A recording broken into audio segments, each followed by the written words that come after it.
मंच पर बैठे हुए मेरे सभी साथियों और इस प्रेस कॉन्फ्रेंस में शामिल हुए सभी मेरे दोस्तों और पूरे प्रिंट मीडिया के भी और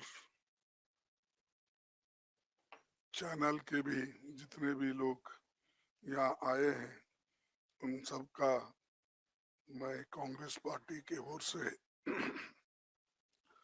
स्वागत करता हूं और आप सभी को धन्यवाद भी देता हूं। आज हमने जो प्रेस कॉन्फ्रेंस बुलाई है इसका मकसद ये है कि परसों से जो डिबेट संविधान के 75वें साल के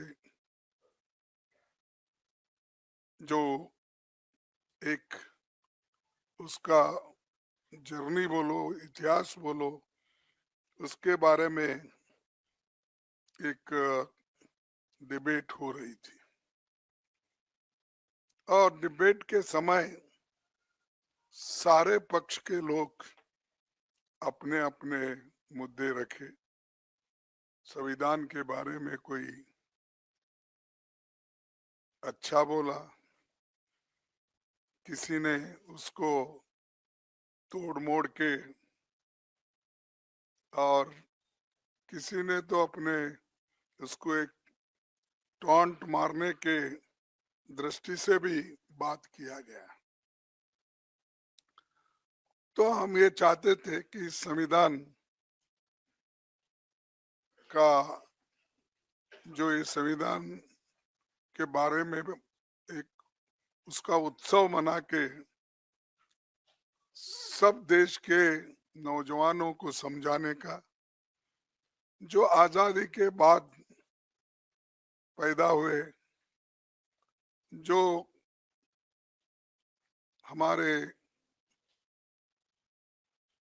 यंग जनरेशन बाबा साहब के बारे में, नेहरू जी के बारे में, गांधी जी के बारे में, वल्लभ भाई पटेल के बारे में, अब्दुल कलाम आजाद के बारे में जो नहीं जानते थे और उस वक्त कॉन्स्टिट्यूंट असेंबली में क्या घटनाएं घटी और कैसे सभी मेंबर्स ने अपनी सलाह उसमें रखी, इसका एक चिंतन और मंथन हो जाए और सारे देश के जनता को, युवाओं को ये मालूम करने के लिए सब लोग बढ़ चढ़ के हिस्सा लिया। लेकिन कल हमारे अमित शाह जी एक बात उन्होंने कही जो बहुत ही एक कंडेमेबल है। ये दुर्भाग्य है हमारा देश का कि किसी भी एक दलित नायक को, व्यक्ति को जो पूजनीय है सबके लिए, चाहे दलित होने दो चाहे इस देश के कोई भी नागरिक हो, उनको इंसल्ट करने की, उनको उनके बारे में टॉन्ट मारने की और अपोजिशन पार्टी के तरफ देखकर वो कहने का कि रोज उठ के आप क्या लगाए हो, डॉक्टर अंबेडकर अंबेडकर अंबेडकर अंबेडकर अंबेडकर। अगर इतना ही नाम भगवान का अगर आप लेते तो आप 7 बार 7 जन्मों का स्वर्ग उनको आपको प्राप्त होता था। मुझे ये मजबूरन कहना पड़ता है कि ये लोग संविधान को नहीं मानते। स्वर्ग और नर्क की जब बात करते हैं तो ये मनुस्मृति की बात करते हैं। इसमें ही लिखा है कि क्या क्या स्वर्ग है, क्या क्या कौन से जाति कहाँ जाएंगे, क्या पढ़े तो क्या हो जाएंगे। ये मानसिकता मोदी सरकार के कैबिनेट मिनिस्टर्स को और मोदी साहब को भी है, और उसी ढंग से उनके जो गुरु है, जो गोलवलकर गुरु जी या दूसरे जो भी है उनके फाउंडर्स, ये सब लोग, वो लोग भी यही बात बोलते थे। वो उनकी कोई गलती नहीं, जैसे स्कूल में पढ़ते हैं उस स्कूल का नियम उनको पालना पड़ता है, उसीलिए उन्होंने ये पाला। बार बार ये भी कहते हैं कि हमने, कांग्रेस वालों ने इंसल्ट किया अंबेडकर का, तो मैं तो पार्लियामेंट में पूरा बोल दिया हूं किस ढंग से वो कांग्रेस को नीचा दिखाने के लिए, नेहरू जी को नीचा दिखाने के लिए, गांधी फैमिली को नीचा दिखाने के लिए वो बात करते थे। वही बात उसी ढंग पे फिर कल भी उन्होंने किया। लेकिन मुझे ताज्जुब हुआ, जो व्यक्ति ऐसी बातें बोल रहा है और सारे देश में टीवी पे ये बातें लाइव चल रही है, उनको प्रधानमंत्री बुला के टोकने के बजाय, अरे भाई ये ठीक नहीं है, बाबा साहब के बारे में तो हम खूब तारीफ करें, बहुत सी बातें बोले, लेकिन आपने क्यों ऐसा बोला? जिस आइडियोलॉजी को डॉक्टर अंबेडकर नहीं मानते, स्वर्ग या नर्क की बात उन्होंने कभी कही नहीं, वो बातों को लेकर उनके होम मिनिस्टर बात करते हैं। तो मोदी साहब उनको डिफेंड करने के लिए अब 6 ट्वीट उन्होंने किया, 6-7 मुझे मालूम, 6 ट्वीट्स उन्होंने किया। क्या जरूरत थी? अगर आप बाबा साहब के बारे में अगर कोई गलत बोलता है, उसको अपने कैबिनेट से निकाल देना चाहिए था, ये नहीं चलेगा।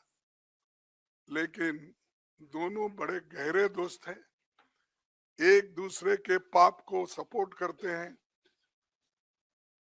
और इन्हों अगर कोई पाप किए तो वो सपोर्ट करते हैं, उन्हों अगर कोई पाप किए या गलत बोले तो मोदी साहब सपोर्ट करते हैं। तो इसीलिए मैं ये जानना चाहता हूं मोदी जी के ओर से, जो व्यक्ति और जिस संविधान की आप यहाँ पर जो चर्चा कर रहे हैं, इस ग्रंथ को पवित्र मानकर आप सबको कह रहे हैं, हालांकि ये संविधान उन्होंने कभी इसको सम्मान नहीं दिया। इसका तो बीच में मत बोलो, इसमें तो उन्होंने तैयार होते ही रामलीला मैदान में जलाया, और उसका हम जो देश के लिए झंडा बनाए थे, तिरंगा झंडा, उसको भी उन्होंने नकारा, और वो ये चाहते थे ये संविधान अपना नहीं है, ये संविधान सिर्फ जो मनु के लॉ है वो संविधान लाइन उस लाइन पे नहीं है, इसीलिए हम इसको मानते नहीं। इसीलिए नेहरू जी का फोटो जलाए, गांधी जी का जलाए, अंबेडकर जी का जलाए, सबकी फोटो जलाए और तिरंगा झंडा को भी उन्होंने तिरस्कार किया। वही माइंड में है उनका। उसी लिए तो डॉक्टर बाबा साहब अंबेडकर के लिए उन्होंने ये बात की। अगर एक आदमी उनके लिए अगर उसके दिल में श्रद्धा होती, अगर उनके लिए स्वाभिमान अभिमान होता, तो ये बात कभी वो व्यक्ति बोलता नहीं था। तो इसीलिए हम चाहते हैं कि हमारे अमित शाह राजीनामा देना चाहिए और मोदी जी को अगर थोड़ा सा भी बाबा साहब अंबेडकर के बारे में श्रद्धा है तो रात के 12 बजे के अंदर वो निकाल देना चाहिए, उनको ड्रॉप कर देना चाहिए। बर्खास्त कर देना चाहिए। तो हमारी डिमांड ये है कि जो व्यक्ति संविधान का शपथ लेके अंदर आता है, मिनिस्टर बनता है, मेंबर बनता है, अगर उस संविधान का अपमान करता है तो उसमें उसको कैबिनेट में रहने का कोई अधिकार नहीं है। उनको फौरन ड्रॉप करना चाहिए, बर्खास्त करना चाहिए, तभी इस देश के लोग शांत रहेंगे। नहीं तो हर जगह बाबा साहब के बारे में नारे लगाएंगे, उनके लिए जान देने के लिए भी लोग तैयार हैं। ऐसा नहीं है कि कोई मिलेगा नहीं, लेकिन आज के हमारे जितने भी सुशिक्षित भी है, अनपढ़ लोग भी है, बहुत लोग भी है जो बाबा साहब अंबेडकर के अभिमानी है। वो जात पात का सवाल नहीं है।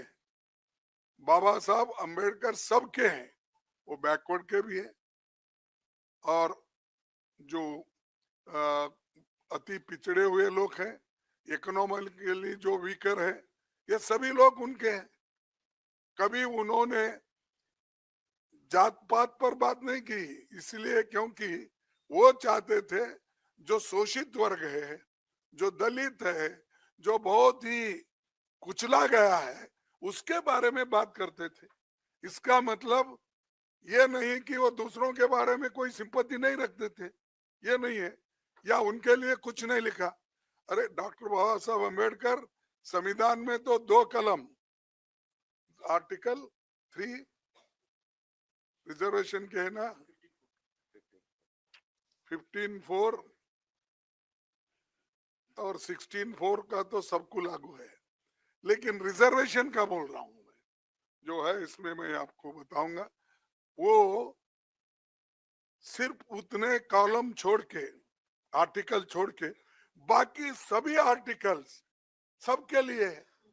फंडामेंटल राइट्स क्या शेड्यूल कास्ट को ही है, freedom of expression schedule caste को ही है, और फ्रीडम ऑफ मूवमेंट उन्हीं को है। अरे वो तो इक्वालिटी चाहते थे, और महिलाओं की सबके लिए जिस मनुस्मृति में महिलाओं के लिए कोई जगह ही नहीं है, उसकी तारीफ करते मोदी जी फिर रहे और शाह फिर रहे।